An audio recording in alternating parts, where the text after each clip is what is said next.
రూతుది ఎక్కడ?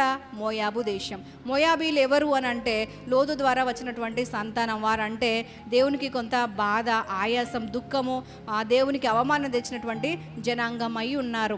అయితే అలాంటి జనాంగంలో మోయాబీలలో నుంచి వచ్చిన రూతు దేవుని హత్తుకుంది. తాను అన్ని కోల్పోయింది, తన భర్తను కోల్పోయింది, ఏమేమి కోల్పోయినప్పటికీ దేవుని మాత్రం హత్తుకోవడానికి ఆమె ఇష్టపడింది. దేవుని హత్తుకున్నది కాబట్టి ఆయన ఆమెను చేరదీసినాడు. అయ్యో అన్యజనాంగం, ఈమె నేను ఎట్లా చేరదీయాలి?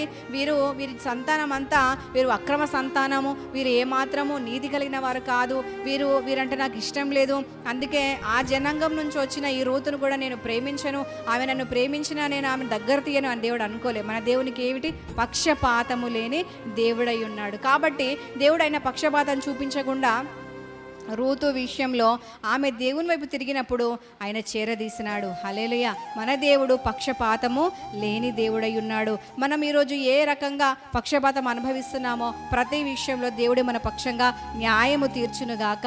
మనం అన్యజనాంగం నుంచి వచ్చిన, అనారోగ్యం నుంచి వచ్చిన, శ్రమల నుంచి వచ్చిన, ఇరుకుల నుంచి వచ్చిన మనల్ని దేవుడు చేరదీసి రూతును ఆదరించినట్లు మనల్ని కూడా ఆదరించునుగాక.